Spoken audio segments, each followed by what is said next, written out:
मेरी आर्थिक ये दृष्टि देखें तो मेरे पिताजी एक राजमिस्त्री हैं और माता जो है वो हाउस वाइफ है।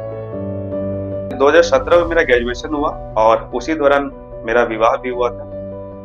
तो उसी समय मैंने तय किया था कि मुझे जेपीएससी की तैयारी करनी है और मुझे एक सिविल सर्वेंट बनना है।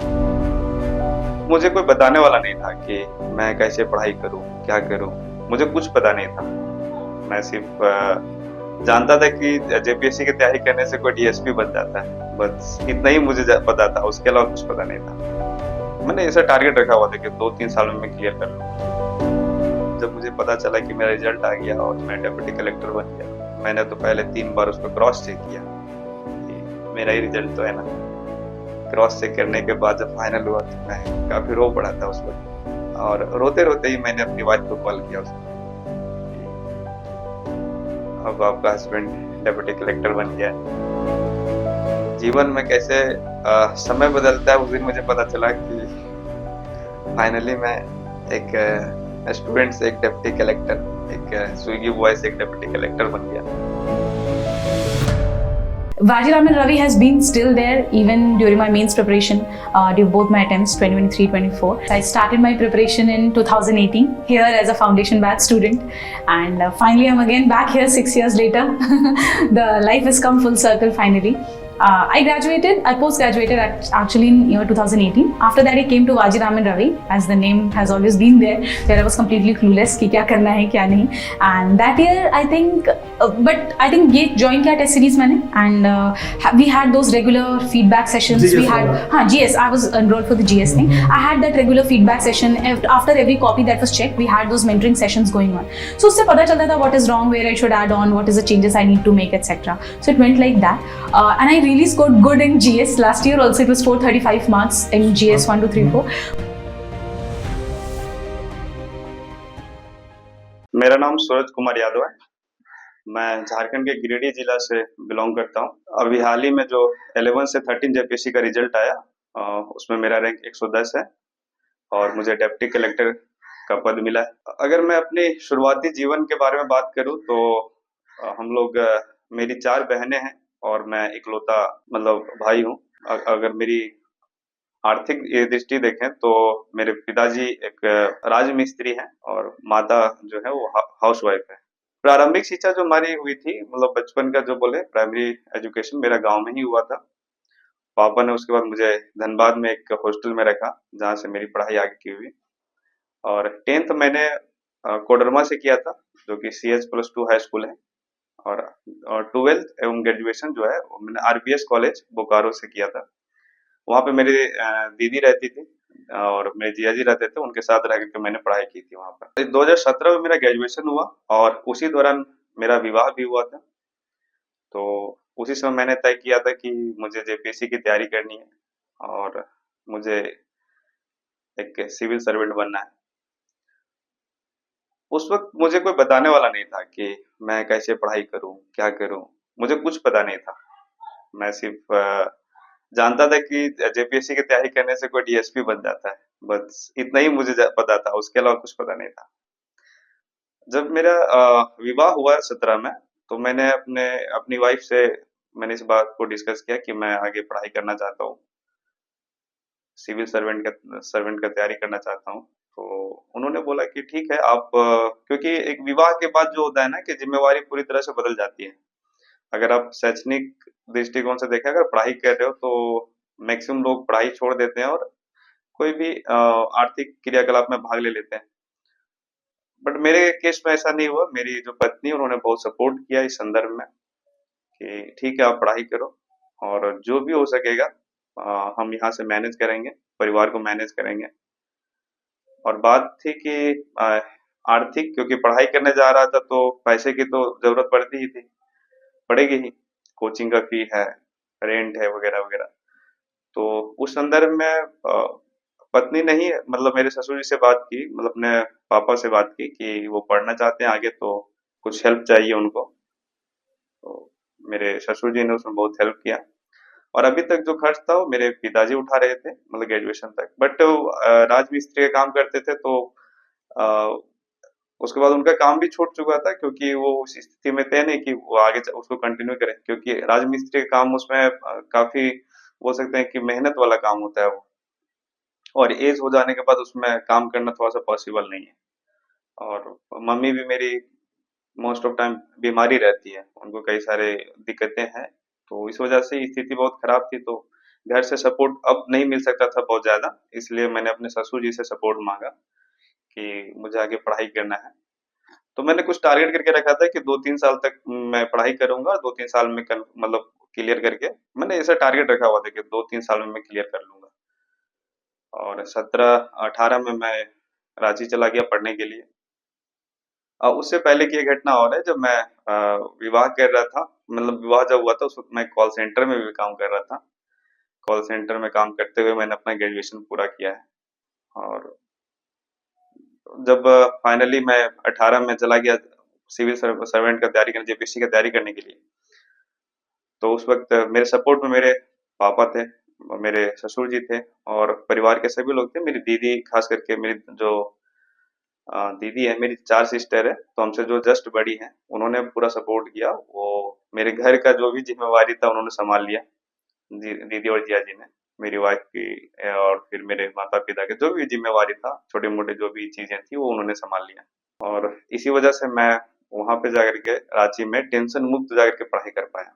और 18 से 20 मैंने कोचिंग ली, एडमिनिस्ट्रेटिव कोचिंग सेंटर। मेरे सफलता में दो कोचिंग संस्थान का बहुत बड़ा योगदान है।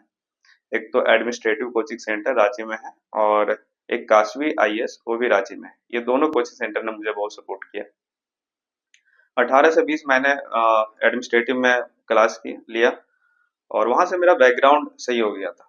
मतलब बोला जाए ना, जब मैं तैयारी करने के लिए गया तो मुझे जेपीएससी का फुल फॉर्म भी नहीं पता था कि जेपीएससी का मतलब क्या होता है, बट मुझे सिर्फ इतना पता था कि जेपीएससी से लोग डीएसपी बनते हैं। तो मैं इसी सोच के साथ गया था। बट वहां गया, बहुत सारी चीजों को सीखा, बहुत सारे किताबें मैंने पहली बार देखी थी। सिविल सर्विस की तैयारी में क्या कौन कौन सी किताबें होती है। तो वहां से मेरा जो 18 से 20 मैंने पढ़ा ना, वो बहुत क्रूशियल रहा मेरे लिए, क्योंकि वो मेरा बैकग्राउंड बहुत अच्छा कर दिया। जो चीजें थी, खास करके ह्यूमैनिटी सब्जेक्ट में जो चीजें होनी चाहिए, वहां से मेरा ठीक हो गया था। 20 में अगर बात की जाए, तो 20 में पीरियड था कोरोना का। कोरोना पीरियड में क्या हुआ, 20 और 21 तो किसी तरह से पूरा जीवन ही रुका हुआ था। मेरा भी जीवन रुका हुआ था। और इसी दौरान 21 में मेरा एक पुत्र भी हुआ। वो कोरोना पीरियड के समय हुआ था, तो उसमें क्या हुआ था कि वो होते ही बीमार हो गया था। तो हमने उसे रांची में ही एडमिट कराया था। तो उस दौरान भी काफी दिक्कतें रही, खास करके इकोनॉमिकली कंडीशन से देखे तो बहुत परेशानी हो गई थी। बट सब कुछ सही रहा, किसी तरह से मैंने मैनेज किया उस सारी चीजों को। 21 में पहली बार वैकेंसी आई, जो जिसको मैंने अटेम्प्ट किया था, वो था 7वीं से 10वीं जेपीएससी। मैंने पीटी लिखा, वो क्लियर हो गया। मेंस लिखा, बट मेंस में कुछ नंबर से मैं चूक गया था। मेरा 7 नंबर कम रहा, जो भी कट ऑफ था उससे, तो मेरा मेंस क्लियर नहीं हो पाया। अब चीजें यहाँ पे थी कि या तो मैं आगे पढ़ाई करूँ या फिर छोड़ दो, या फिर कोई काम कर लूँ। क्योंकि आप देखिएगा 18 से 22 तक, 22 में मेंस लिखा था मैंने, 4 साल हो गए थे, और जो मेरा टारगेट था कि 2 से 3 साल ही मैं पढ़ाई करूंगा, वो पूरा हो चुका था। तो घर से भी वैसा कुछ मतलब घर से सपोर्ट था, बट वो कभी मना नहीं किया कि आगे नहीं मत पढ़ो। बट वो चीज था ना कि भाई कितना दिनों तक पढ़ाई करना और कैसे पढ़ाई करना है, क्योंकि आगे की भी रणनीति में देखना था। मेरा एक पुत्र हो गया था, उसका भी तो मुझे देखना है, ख्याल रखना है। बट इसमें मेरी वाइफ और दीदी ने मुझे बहुत सपोर्ट किया, और उन्होंने बोला कि ठीक है, एक बार और आप ट्राई करो, ईमानदारी से अपनी पढ़ाई पूरी तरह से एफर्ट लगा के करना है, और उसके बाद नहीं होता फिर हम लोग देखेंगे आगे क्या करना है। मैंने भी सोचा कि नहीं, एक बार और देना है, क्योंकि मेंस तक पहुंचा था, और मुझे अपनी मैंने कहाँ कहाँ पे गलतियां की थी वो मुझे पता था कि इस मेंस में मैंने कहाँ कहाँ पे लैक मेरा हुआ, और किस पोर्शन मुझे काम करना था, ये सब मैं मतलब जज कर चुका था। 22 में जब मेरा नहीं हुआ, उसके बाद उस वक्त मेरे जीवन में ना दो, मतलब बोल सकते हैं कि एक घटना घटी थी 21 में, जो मेरा पुत्र हुआ और बीमार पड़ गया था। 22 में एक घटना और थी कि मेरी एक छोटी सिस्टर है जो हमसे छोटी है, और मेरी वाइफ की भी एक सिस्टर है, दो। तो वो दोनों का विवाह 22 में तय हुआ। और जो भी झारखंड और बिहार के कल्चर को जानते हैं, सामाजिक स्थिति को जानते हैं, जिनके यहाँ 4 बेटियां हैं ना, वो मतलब आर्थिक स्थिति से कभी मजबूत नहीं हो सकता है, क्योंकि बहुत सारी चीजें होती है विवाह में, एक लंबा खर्च होता है। तो मेरे मेरी तो 4 सिस्टर थी। हर एक जब भी मेरी सिस्टर की शादी हुई है, मेरे घर से मेरे जमीन के टुकड़े बिके हैं। और सिर्फ जमीन के टुकड़े नहीं बिके हैं, कई सारे कर्ज भी मेरे ऊपर आए। तो वो सारी चीजें बहुत मेरे लिए बोल सकते हैं कि काफी ये रहा, नेगेटिव रहा। और हम लोग एक अच्छी स्थिति से खराब स्थिति में आ गए थे।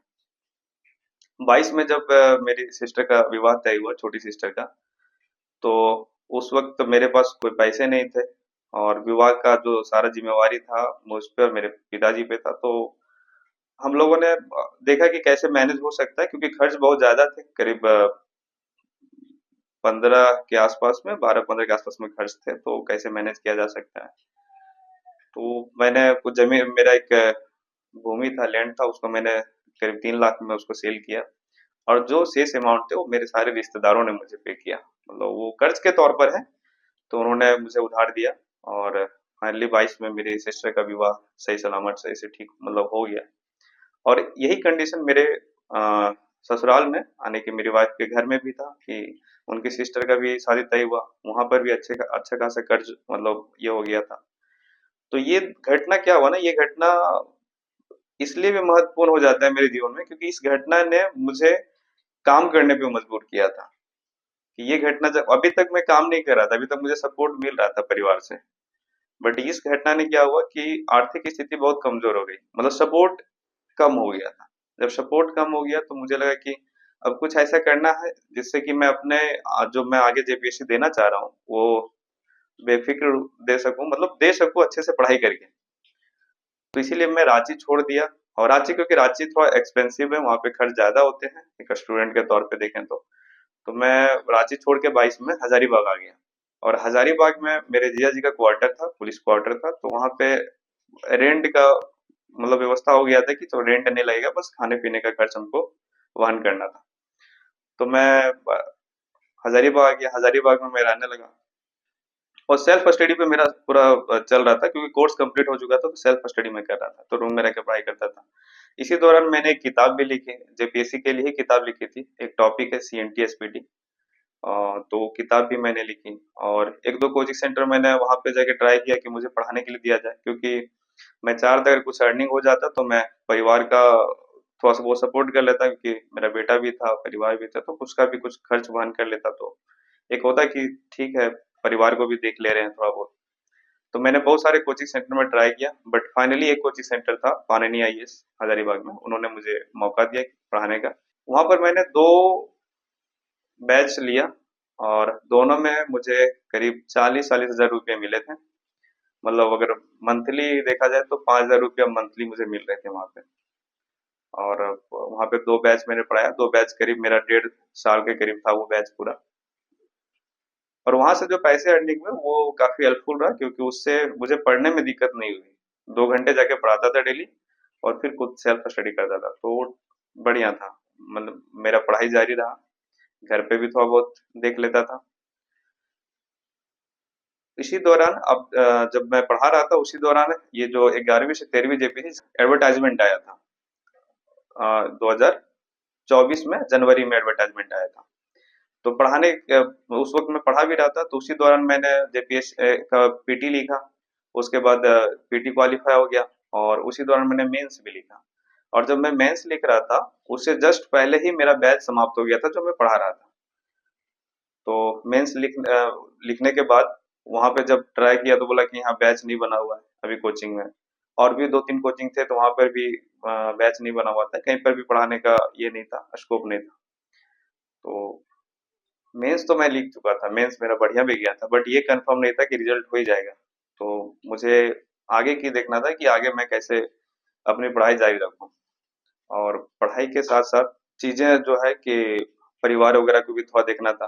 तो इसलिए मैं अपने दोस्तों से इस संबंध में बात की कि देखो, ये हजारीबाग में मैं हूँ, और यहाँ पे कुछ मिल नहीं रहा है पढ़ाने को, क्योंकि मैं झारखंड पढ़ाता था। जेपीएससी का झारखंड, जेपीएससी का एक सिलेबस है पीटी में झारखंड, जिसमें 110 क्वेश्चन पूछे जाते हैं, तो वो मैं पढ़ाता था। और उसके टीचर बहुत सारे हैं, पूरे झारखंड में देखा जाए तो करीब करीब बहुत सारे टीचर हैं झारखंड के। तो मुझे मौका नहीं मिल रहा था कि पढ़ाने का। तो उन्होंने बोला कि ठीक है, आप रांची आ जाओ। रांची में क्या है ना कि बहुत सारे कोचिंग सेंटर है जेपीएससी के, तो कहीं ना कहीं आपको मिल जाएगा पढ़ाने।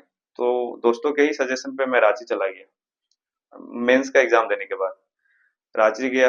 रांची जाने के बाद मैंने वहाँ पे बहुत सारे कोचिंग में अपना बायोडाटा वगैरह जमा किया। बहुत सारे से मेरी बात भी हुई, कहीं ने मेरा डेमो भी लिया, बट फाइनली किसी ने बुला नहीं, मतलब को बुला नहीं रहे थे।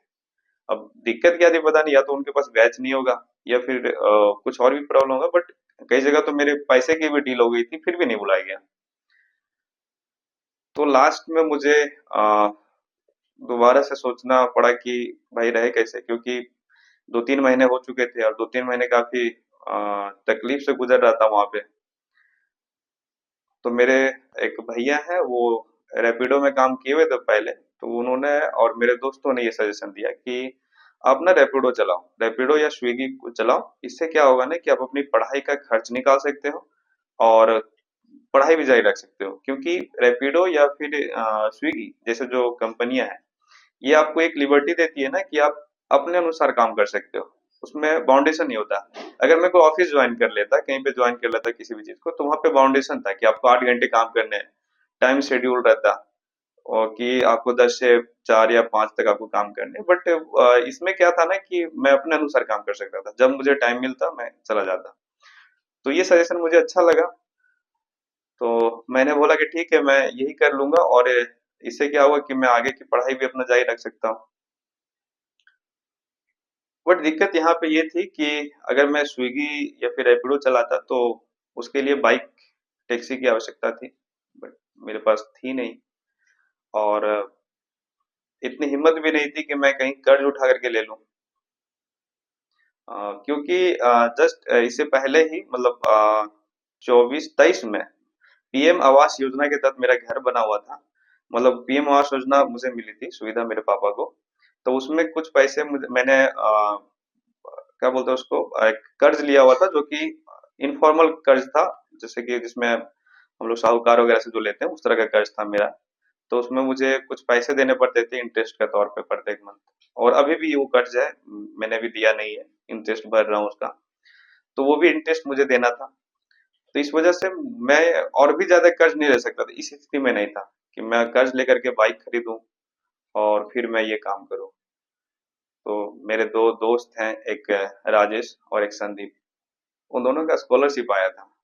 मेरे दोस्त राजेश है, उनका कुछ 50-60 थाउजेंड स्कॉलरशिप आया था, वो बीएड का।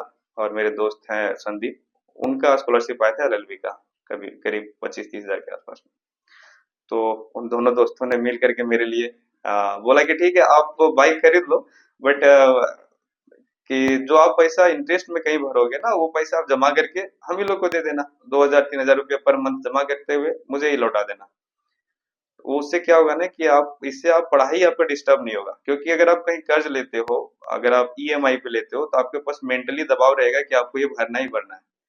बट ये चीज आपका छूट जाएगा। तो उन्होंने हेल्प किया, और दोनों दोस्तों ने मिल करके मेरे लिए धनतेरस में बाइक ली थी। धनतेरस के दिन ही मैंने बाइक लिया था 2024 में। और धनतेरस के नेक्स्ट दिन, दिवाली के दिन से मैंने रैपिडो चलाना शुरू किया। रैपिडो, सॉरी, स्विगी और रैपिडो। पहला दिन मैं स्विगी में निकला था, तो उस दिन स्विगी में क्योंकि अच्छा उस दिन मिल रहा था, दिवाली के दिन था, अच्छा ही मतलब चार्जेस थे, तो उस दिन मैंने शुरुआत किया। चीजें ठीक थी, मतलब एक तो उससे अर्निंग मुझे आ जा रहा था 400-500 रुपये। उस दिन तो दिवाली के दिन अच्छा आ गया था 1200 के आसपास में। बट अगर डेली बेसिस पे देखें, 4-5 घंटे अगर काम में करता था, तो 300 के आस अराउंड मेरा अर्निंग हो जाता था। शुरुआत में चीजें ठीक लगी, क्योंकि एक तो मैं काम कर रहा था तो अर्निंग भी हो रही थी, और अर्निंग होने से थोड़ा फील ठीक लगा। बट समय बीतने के साथ 15-20 दिन हो गए, उसके बाद मुझे चीजें अच्छी नहीं लगने लगी, क्योंकि मैं जब बाहर जाता था तो कई सारे लोगों से मिलता था, और कुछ लोगों से हॉट टॉक भी हो जाता था, तो वो चीज माइंड में बैठा हुआ रहता था। और जब मैं रूम आता, पढ़ाई कर रहा होता, तो वो चीजें घूमती थी दिमाग में।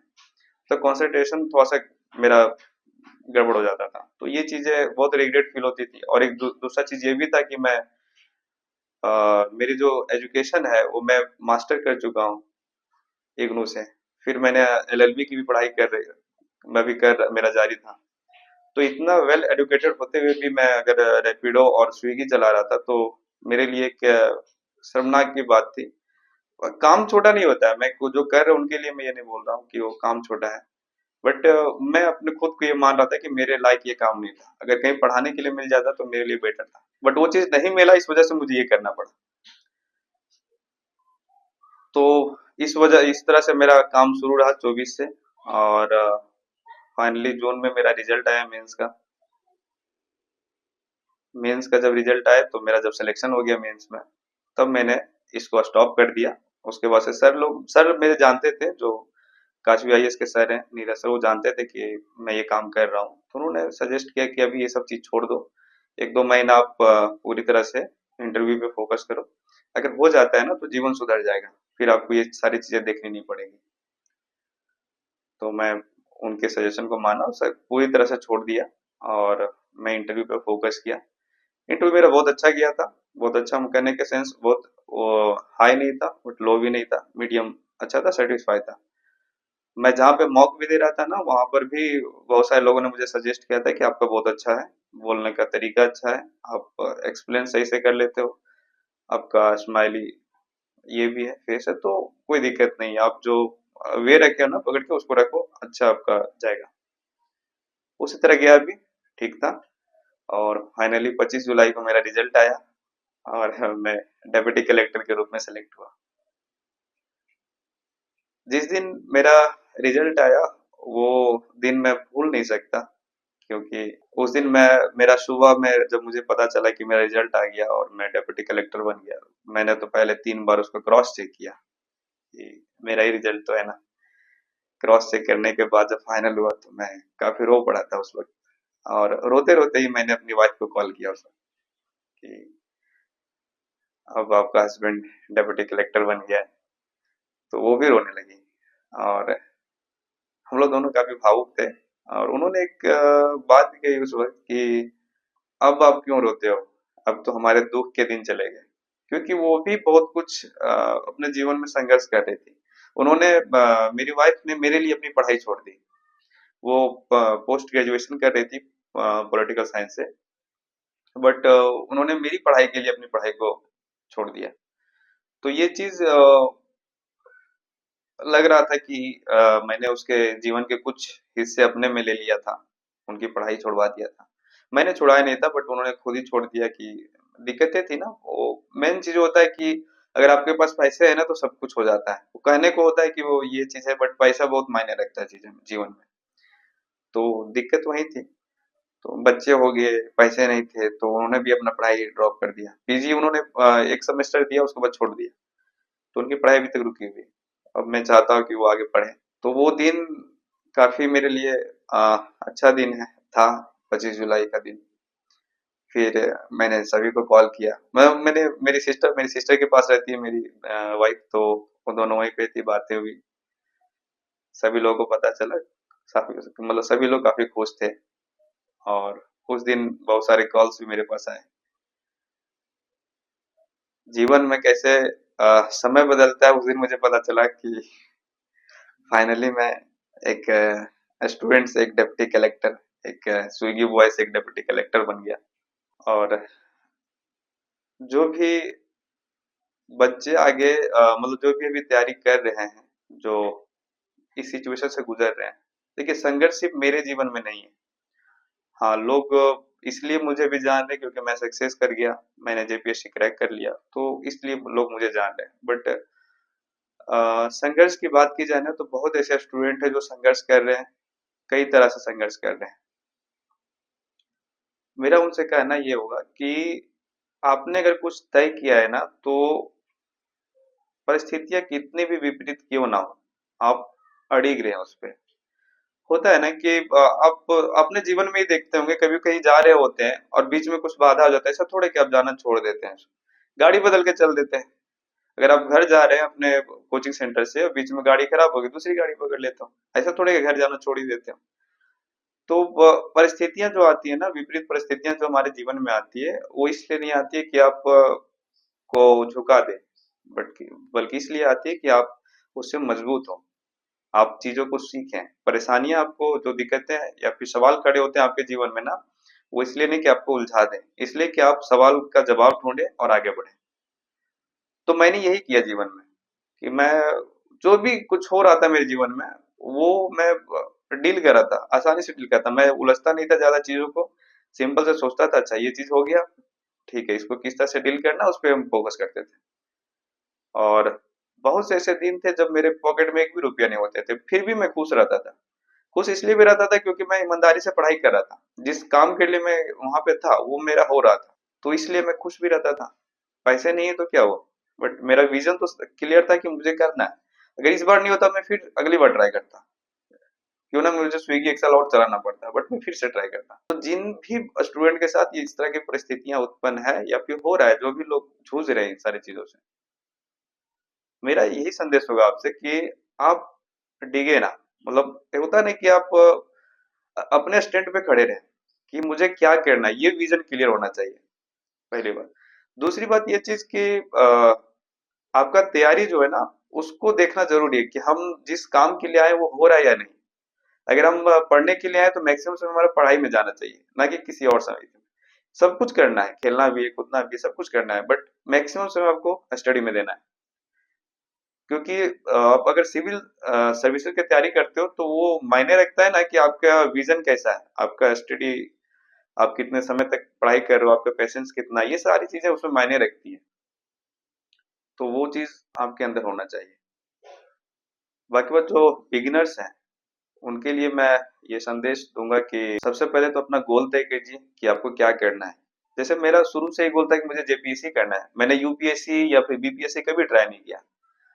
क्योंकि मैं मुझे ना मुझे अपना, एक तो मैं इकलौता भी हूँ, एक मतलब सामाजिक स्थिति की वजह से भी यहाँ रहना चाह रहा था, क्योंकि मेरी बहनें यहीं पर है, मैं मेरे मैं इकलौता हूँ, तो माँ पिताजी को भी ये चीज था कि झारखंड में रह के काम करे। उसके अलावा जब मैं झारखंड पढ़ रहा था ना, तो मुझे झारखंड की सारी चीजें समझ में आई कि यहाँ की सामाजिक स्थिति कैसी है, आर्थिक स्थिति कैसी है। तो एक लगा कि नहीं, मैं सही जगह पे हूँ, कि इससे अच्छा मतलब जगह नहीं हो सकता है काम करने के लिए। अगर इससे अच्छा जगह कोई है तो मुझे पता नहीं, बट अभी मेरे ज्ञान में जो जगह है वो झारखंड है। क्योंकि यहाँ पे गरीबी बहुत निचली मतलब बहुत ज्यादा है, बेरोजगारी बहुत ज्यादा है, लोग पलायन कर रहे हैं यहाँ से, ह्यूमन ट्रैफिकिंग बहुत ज्यादा है, महिला घरेलू हिंसा बहुत ज्यादा है। तो ये जो जगह है ना, यहाँ पे आप बहुत, आपके पास स्कोप है कि समाज को आप कैसे बदल सकते हो। तो तैयारी के दौरान ये चीज मुझे समझ में आ गई थी। तो मेरा क्लियर तक मुझे जेपीएससी करना है, यूपीएससी या बीपीएससी नहीं करना। और यूपीएससी इसलिए भी नहीं सोच रहा था क्योंकि मुझे शुरू से ही जब मैं जाना तो उसमें लगा था कि बहुत ज्यादा खर्च होते हैं उसमें, तो वो खर्च भी मैं वहन नहीं कर पा रहा था। तो इस वजह से मैं और सोचा भी नहीं, और इसीलिए मैं जेपीएससी फोकस्ड रहा। तो जो भी बच्चे तैयारी इस क्षेत्र में आना चाहते हैं, वो पहले तय करें कि आपको करना क्या है, और उसके अकॉर्डिंग आपको सिलेबस देखना है कि आपका सिलेबस क्या है। सिलेबस जो होता है ना कि आप पंडित जी लोग को देखते हैं ना कि एक अपना पोथी लेके चलते हैं वो, जिसमें उनका ग्रंथ वगैरह जो भी होता है वो हरदम रहता है उनके पास। जब भी बोलिएगा पदरा, तो खोल करके आपको दिखाने लगेंगे कि आपका ये जीवन है। तो वो चीज आपके अंदर सिलेबस के साथ होना चाहिए। एक जो आप तैयारी कर रहे हैं, जिस भी चीज का तैयारी कर रहे हैं, उसका सिलेबस हरदम आपके साथ होना चाहिए। क्योंकि सिलेबस जो होता है ना, आपको मार्ग दिखाता है कि हम किस दिशा में जा रहे हैं। और अगर दिशा से भटकेंगे, वो सिलेबस आपको बता देगा कि अच्छा आप दिशा से भटक रहे हो। तो सिलेबस आपके साथ हरदम होना चाहिए, वो 24/7 आपके साथ होना चाहिए। सिलेबस को अच्छे से रीड कीजिए, प्रीवियस ईयर में किस तरह से क्वेश्चन पूछे जा रहे हैं उसको देखना है। उससे क्या होगा ना कि आपको सही डायरेक्शन मिल जाएगा कि अच्छा इस तरह से क्वेश्चन पे इतने लेवल के क्वेश्चन पूछे जा रहे हैं, तो हमको उस तरह से तैयार होना है। अगर स्पेशली जेपीएससी की तैयारी की बात की जाए, क्योंकि मैंने जेपीएससी का तैयारी किया है और एक बार फाइल भी हुआ, तो दूसरी बार सफल हुआ। तो जेपीएससी के जो भी बच्चे हैं जो तैयारी करना चाहते हैं, वो उनके लिए मेरा कुछ सजेशन होगा कि पहली बात तो जेपीएससी का जो पीटी का जो अगर हम देखेंगे रणनीति, उसका अलग होगा, मेंस का अलग होगा। और क्योंकि पीटी का जो सिलेबस है ना, 200 क्वेश्चन पूछे जाते हैं, उसमें से 110 क्वेश्चन सिर्फ झारखंड से पूछा जाता है, मतलब झारखंड के रिलेटेड क्वेश्चन रहते हैं। तो पीटी का जो आपका रणनीति होना चाहिए, वो इस तरह से होना चाहिए कि आपका झारखंड पे फोकस बहुत ज्यादा हो, क्योंकि 110 में अगर आप मैक्सिमम क्वेश्चन कर लेते हो पीटी में, तो आपका पीटी क्लियर हो जाएगा। तो जो भी बच्चे मुझसे पूछने आते हैं कि पीटी कैसे निकलेगा, तो मैं उससे सीधा बोलता हूँ कि आप झारखंड को रट जाओ, मतलब रट करने मतलब पूरा एकदम पी जाओ बोल करके। तो झारखंड अगर बहुत अच्छे से आपका होगा ना, क्लियर रहेगा, तो आपका डेफिनेटली पीटी क्लियर हो जाएगा। बात है मेंस की, तो मेंस में 6 पेपर होते हैं। पहला क्वालिफाइंग होता है, दूसरा लैंग्वेज पेपर होता है, तीसरा जो पेपर होता है आपका, वो आपका हिस्ट्री ज्योग्राफी का होता है, चौथा पॉलिटिकल होता है। डीकेटी ने मुझे मंच दिया अपने कहानी को शेयर करने के लिए, इसके लिए बहुत बहुत धन्यवाद डीकेटी को।